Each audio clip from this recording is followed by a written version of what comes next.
جیسے رجب کا مہینہ شروع ہوتا ہے، گویا کہ رجب کے مہینے سے اللہ تبارک و تعالیٰ اپنے بندوں کو عبادت کا ذوق عطا کرنا شروع کر دیتے ہیں، کیونکہ یہی وہ مخصوص مہینے کہ جن میں اللہ تبارک و تعالیٰ کی بڑی بڑی ساری عبادات جمع ہو جاتی ہیں۔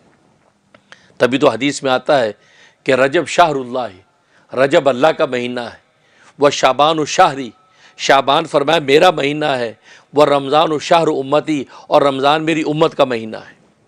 تو گویا کہ رجب کے مہینے سے ذوق عبادت پیدا کرنی شروع کر دی، کیونکہ آپ غور کریں تو رجب سے لے کر آپ محرم تک یعنی ذی الحجہ تک یہ جو مہینے، یہ مہینے خاص خاص عبادتوں کے مہینے، گویا کہ مسلمانوں کی عبادتوں کا سارا نچوڑ انہی مہینوں میں ہے۔ رجب کا مہینہ ہے، شعبان کا مہینہ ہے، رمضان کا مہینہ ہے، پھر شوال کے مہینے سے ایام حج شروع ہو گئے، حج کے مہینے شروع ہو گئے، پھر شوال کا مہینہ ہے، ذی القعدہ کا مہینہ اور ذی الحجہ کا مہینہ، ذی الحجہ میں حج مکمل ہوا، اب محرم کے مہینے سے نیا سال شروع ہو جاتا ہے۔ تو گویا کہ دیکھو رجب سے لے کے ذی الحجہ تک یہ وہ مہینے، یہ وہ پاکیزہ نورانی مہینے ہیں کہ جن میں اللہ تبارک و تعالیٰ کی خاص عبادات اور خاص لطف و کرم ہے کہ اگر آپ یہ نیکی کر لو گے تو یہ عطا کر دیا جائے گا، یہ اس رات کے اندر جاگ جاؤ تو یہ نواز دیا جائے گا۔ تو گویا کہ یہ وہ مہینے عبادتوں کے مہینے شروع ہو گئے۔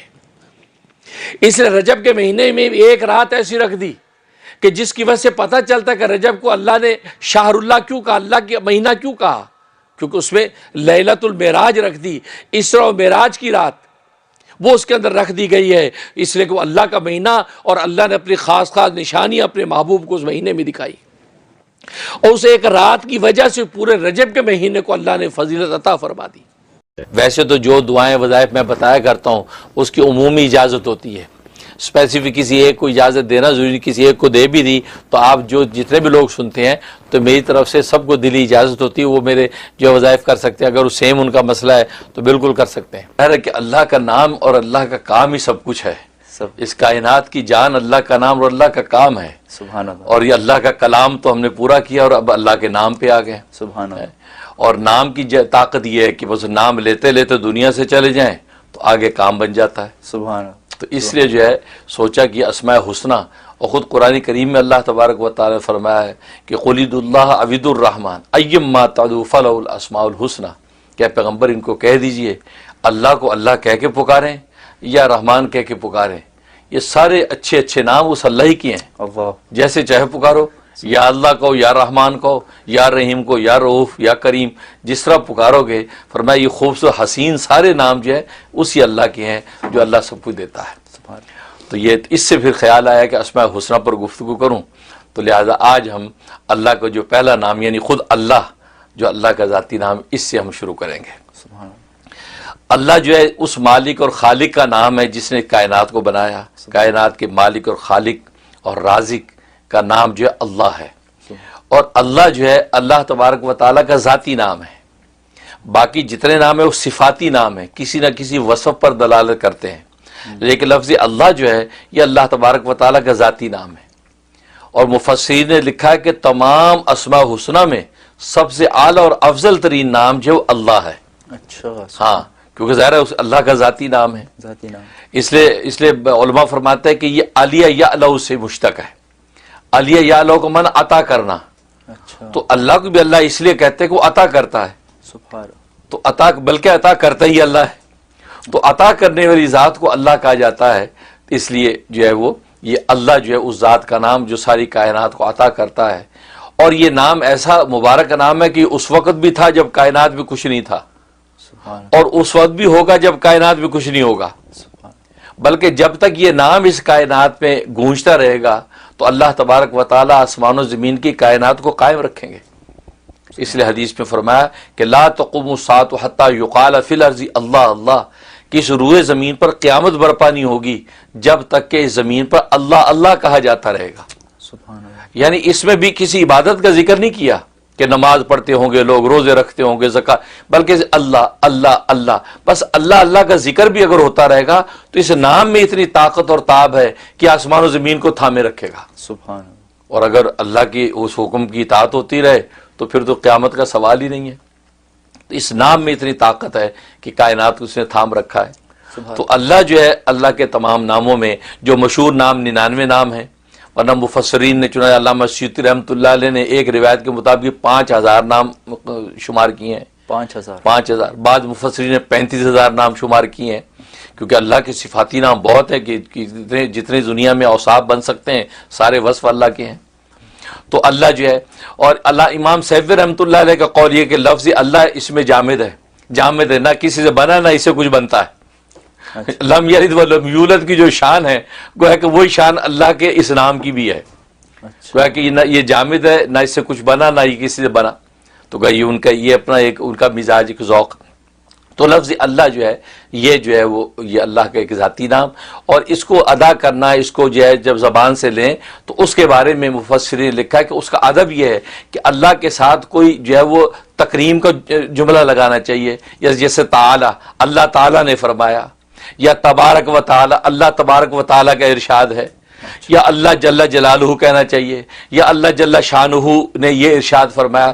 تو لفظ اللہ اکیلا بولنا تو فرمایا جائز تو ہے، لیکن خلاف ادب ہے، کیونکہ اللہ کو اس چھوٹے موٹے کسی لقب کے ساتھ شمار کرنا چاہیے، بیان کرنا چاہیے۔ بلکہ حضرت حکیم الامت تھانوی رحمۃ اللہ تو عجیب بات فرمائی کہ اللہ کی ذات اگر یہ ہم پر شرط لگا دیتی کہ میرے نام کو القابات کے بعد لینا، جیسے دنیا کے اندر کسی بڑے بادشاہ کا جب نام لیا جاتا ہے تو القابات کے بعد نام لیا جاتا ہے، اللہ اگر ہم پہ یہ شرط لگا دیتے تو ہم زندگی پر القاب ہی شمار کرتے کرتے دنیا سے فنا ہو جاتے، اللہ کے نام لینے کی نوبت ہی نہ آتی۔ اللہ کی ذات کی القاب اتنے کہ وہ بادشاہوں کا بادشاہ ہے، فرمایا کہ اگر اللہ یہ شرط لگا دیتے تو پھر ہم اللہ کا نام نہ لے سکتے۔ یہ اللہ کی لطف و عنایت ہے کہ اللہ نے یہ شرط نہیں لگائی کہ میرے ناموں پہ القاب پہلے لگاؤ، جیسے دنیا کے بادشاہوں میں القاب پہلے شمار ہوتے ہیں پھر میرا نام لینا۔ فرمایا کہ اگر اللہ کے القاب بیان کرتے رہتے، فرمایا زندگی ہماری فنا ہو جاتی، اللہ کا نام لینے کی نوبت نہ آتی۔ یہ فرمایا وہ کریم داتا ہے، اس نے ہمیں کہہ دیا تم جلدی سے جھٹ سے نام میرا لے لو اور اپنے دلوں کو تسکین دے لو۔ اس لیے ہم اللہ کہہ دیتے ہیں، یا اللہ کہہ کے پکارے، یا اللہ ہماری حاجت پوری کر دے۔ ہم القاب کے تکلف میں نہیں پڑتے، یہ بھی فرمایا اللہ کی لطف و عنایت ہے، ورنہ بادشاہوں کی طرح شرط لگا دیتے تو پھر اللہ کے نام لینے کی نوبت نہ آتی۔ تو فرمایا کہ حقیقت یہ ہے کہ اللہ تبارک و تعالیٰ کا نام جو ہے یہ اتنا جو ہے وہ اتنا عظمت والا نام، بلکہ پیرانی پیر شیخ عبد القادر جیلانی رحمۃ اللہ علیہ فرماتے ہیں اسم اعظم جو ہے وہ ہے ہی اللہ، اور یہ بڑی پتہ کی بات ہے ان کی۔ فرمایا کہ اسم اعظم اللہ ہے، لیکن شرط یہ ہے کہ جب یہ اللہ کا نام اپنی زبان سے آپ لیں اور جب اللہ کا لفظ پکاریں تو آپ کے دل میں اللہ کے غیر کا خیال نہیں ہونا چاہیے۔ فرمایا کہ ادنا خیال بھی آپ کے قلب کے اندر نہ ہو، خالص اللہ کی پکار کے ساتھ جو ہے آپ اللہ کو پکاریں، زبان پر بھی اللہ اور دل میں بھی اللہ کے سوا کوئی غیر نہیں ہے۔ فرمایا یہ اسم اعظم ہے، اس طرح پکار کے کچھ مانگو گے خدا اسی وقت جھولی بھرے گا۔ اللہ، اور یہ حقیقت ہے، یہ اہل دل نے اس کے تجربے کیے ہیں کہ جب اللہ کو خالص کر کے پکارا ہے اور دل میں بھی اللہ کے سوا کوئی نہیں ہے اور زبان پر بھی اللہ کے سوا کوئی اور نام نہیں، اور اللہ کہہ کے یا اللہ اللہم کہہ کے جب در سے پکارا، یہ واقع فرمایا یہ اسم اعظم ہے، اسی وقت اللہ مراد پوری کرتے۔ کیسے نہ ہو، اس لیے کہ اللہ جو ہے وہ لکھا ہے مفسرین کہ اللہ اس ذات کا نام ہے کہ جس ذات میں سارے جمال و کمال پینا ہو، سارے جمال و کمال پر جو ذات حاوی ہوتی ہے اس کو اللہ کہتے ہیں۔ سبحان اللہ۔ اب سارے جمالات سارے کمالات جو ہے وہ اللہ کی ذات کے علاوہ کس کے پاس ہوں گے؟ فرمایا سارے جمالات و کمالات اللہ کی ذات کے اندر جو بند ہو جاتے ہیں، فرمایا یہ اللہ اس ذات کا نام ہے۔ تو اس لیے یہ اللہ جو ہے اتنی عظمت والا نام ہے کہ اس اللہ کے نام کو واقعی اسی عظمت کے ساتھ اگر لیں تو واقعی اہل دل اس کا تجربہ کرتے ہیں کہ جب لیتے ہیں تو واقعی جو مانگتے ہیں ہاتھ خالی نہیں لوٹتے۔ سبحان اللہ۔ اس لیے پیرانی پیر نے کہا کہ اسم اعظم ہے یہی۔ سبحان اللہ۔ چاچی امام اعظم ابو حنیفہ رحمۃ اللہ علیہ کا بھی قول یہ ہے کہ اسم اعظم لوگ ڈھونڈتے ہیں، اللہ کا لفظ جو ہے اللہ کا جو نام یہی اسم اعظم ہے۔ سبحان اللہ۔ تم اس نام کو سچی صدق دل سے پکار کے تو دیکھو خدا کیسے پوری کرتا ہے۔ سبحان اللہ۔ تو یہ تو اللہ کے نام کی حقیقت ہے۔ اور جہاں تک اس کے فضائل و فوائد کا تعلق ہے، علماء نے لکھا ہے کہ ایک اس کا فائدہ ہے کہ اگر دل میں شکوک و شبہات ہیں ایمان کے حوالے سے، عبادات کے حوالے سے، اور آج کے یہ تشدد کا جو دور ہے، نظریات کا تشدد ہے، طرح طرح کی چیزیں سامنے آتی ہیں، تو انسان اللہ پر ایمان کو ڈاماڈول محسوس کرتا ہے، اور نئی نسل خاص طور پہ جو ہے اس حوالے سے تشکیک کے اندر مبتلا ہو جاتی ہے کہ یار پتہ نہیں اللہ ہے کہ نہیں۔ فرمایا اس کے لیے زبردست اس میں تاثیر ہے کہ یا اللہ یا اللہ یا اللہ، فرمایا 1000 مرتبہ پڑھ کے سینے پہ دم کیا جائے اور پانی دم کر کے پلا دیا جائے، فرمایا جس قسم کی دل کے اندر شکوک و شبہات ہو گئے رفع ہو جاتے۔ اچھا ماشاءاللہ۔ اور آج تو ہر بندہ پریشان ہے کہ یار یہ دل کے اندر کیا ہے، اس کے بیٹھ گیا، یہ تو اسلام سے بھاگ رہا ہے، یار یہ تو ایمان کی باتیں نہیں کرتا، یہ تو غیروں کو دیکھتا ہے، بس یا اللہ یا اللہ یا اللہ یہ 1000 دفعہ پڑھے، اول آخر 11 مرتبہ درود شریف، اور اس کے بعد جو ہے وہ دم کر دیں۔ بلکہ میں تو کہتا گھروں کے اندر عورتیں جو ہیں، مائیں پورے گھرانے کو، بچوں کو، بڑوں کو، سب کو پلایا کرے دم کر کے، انشاءاللہ ان کا دل جو خدا کے ساتھ ہی جڑا رہے گا اور اللہ سے ہٹے گا نہیں۔ یہ کس کا یہ فائدہ؟ کتنے دن کرے؟ یہ 41 ڈیز، 41 دن 41 دن کریں، انشاءاللہ تبدیلی آ جائے گی۔ اور دوسرا فائدہ اس کا یہ کہ اگر کسی کا کام اٹکا ہوا ہے، بڑا مشکل کام ہے، ہو نہیں پا رہا، اور زور لگا لیا، ساری کوشش کر لی، کام نہیں ہو رہا، تو جمعے کی نماز سے پہلے خلوت میں بیٹھ کے صرف 200 مرتبہ پکارنا ہے۔ اچھا، اللہ اللہ اللہ اللہ، 200 مرتبہ بس اس کا ورد کرنا ہے، اول آخر 11 مرتبہ درود شریف کے ساتھ۔ فرمایا کہ کیسا بھی مشکل کام ہو اللہ تبارک و تعالی اگلے جمعے سے پہلے حل کر دیتے ہیں۔ اچھا، عجیب تاثیر ہے اس میں، صرف ایک دن کرنا؟ صرف ایک دن، پھر اگلے جمعہ ہے، اگر نہیں پھر کر لیں تو، ورنہ فرمایا کہ وہ تو پڑھنے والی کی اس پر ہے، کس سچائی کے ساتھ پڑھ رہا ہے، صدقے دل سے پڑھ رہا ہے، تو اگلا جمعہ آنے سے پہلے کام ہو جانا ہے۔ ورنہ فرمایا کہ 7 جمعے پورے کر لے، انشاءاللہ کہیں نہیں جاتا کام، آپ کا کام ہو کے رہے گا۔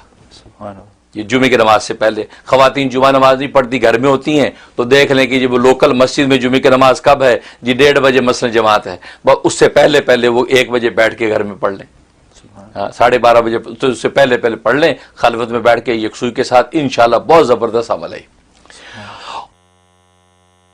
میں آپ نے ایک چیز فرمائی تھی حضرت شیخ کے حوالے سے، پیران پیر کے حوالے سے، کہ اللہ اس طرح سے کہے کہ کوئی اور کچھ بھی نہ ہو، خالص ہو کے اللہ کو پکارے، تو خیالات نہ ہونے کا کیا مطلب؟ اس لمحے میں نہ ہو، کیونکہ اس سے پہلے اللہ کا نام پکارنے سے پہلے بھی خیالات ہیں، اس کے بعد بھی خیالات ہیں، اور پھر خیال نہ ہونے سے کیا مراد؟ کیونکہ اپنی ضرورت کا خیال تو کم سے کم ہوگا جس ضرورت کے لیے پکار رہا ہے۔ یہ اچھا سوال کیا، بہت اچھا پوائنٹ اٹھایا۔ بھئی نہیں، وہ اس لمحے میں جب پکار رہا ہے نا، اور جس ضرورت کے لیے پکار رہا ہے، اس لمحے میں بس یہ تصور و صدقہ دل سے کہ اس ذات کے علاوہ کوئی کرنے والا نہیں ہے، اس کو پورا اسی ذات ہی نہیں کرنا، اور کوئی کر ہی نہیں سکتا۔ اچھا، بھلے بظاہر چھوٹا سا کام ہے، مثلا ایک نمک کی ڈلی لینی ہے یا ایک جوتی کا تسمہ، تو تبھی تو نبی کریم صلی اللہ علیہ وسلم نے فرمایا کہ جوتی کا تسمہ ہو یا نمک کی ڈلی ہو، وہ خدا سے مانگو۔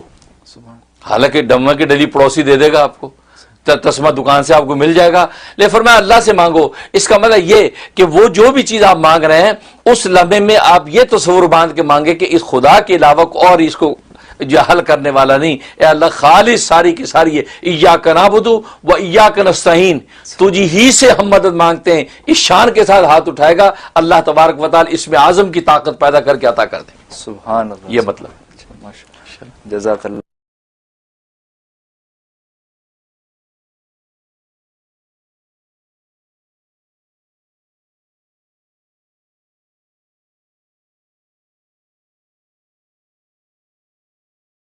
سب سے پہلے تو ٹیلی فون کے جو ڈیز ہیں اس کے بارے میں آپ سب یاد نوٹ کر لیں۔